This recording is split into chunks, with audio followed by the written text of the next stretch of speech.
went out and looked at the dirt marks. The car never rolled over the dirt.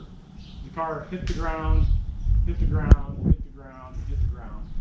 And when we get done, if you look on this side of the car, the amount of dirt that's packed in the rims on this side, the last time the car came down was still very violent and hard. It just slammed into the ground, stuck, and stopped. This is the third motor that's been in the car. And they haven't been out of the car because I've blown them up or had problems.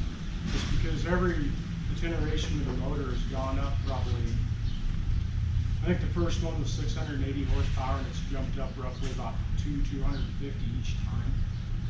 Until like how it's sitting now, 2 weeks prior, 4 weeks ago, I think it was, we were at another dyno shop and we seen roughly around 1,380 horsepower to the rear wheels. So the amount of power I've gotten out of it and expected to get out of it has dramatically gone up.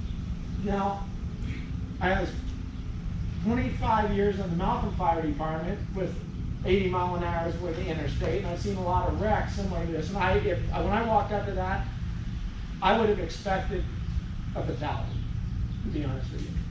But he wasn't in there, and I thought, well, the cage did its job, and he's in there just like he's supposed to be, just giving the paramedics trouble, you know, and doing what he's supposed to be doing. And I always thought that would be the good thing. The beauty of it was, then I knew I was going to have to call his wife, right? So I have to call the wife. And it was way easier to say that. It was way easier. Yeah, we kind of had a little event with the car, you know, so we didn't get her too riled up. And everybody walked out of it, and that was the goal. So I think from my perspective, I think being fire department and speed is the killer. But I don't think he would have, just from fire experience, he wouldn't have survived that without a cage like that. Just the violence and how hard it hits is incredible. I went in and got a CAT scan of my head, neck, torso, and pelvis. Was what he wanted to do. Just to check for bruised, like any internal organs, bruising, bleeding.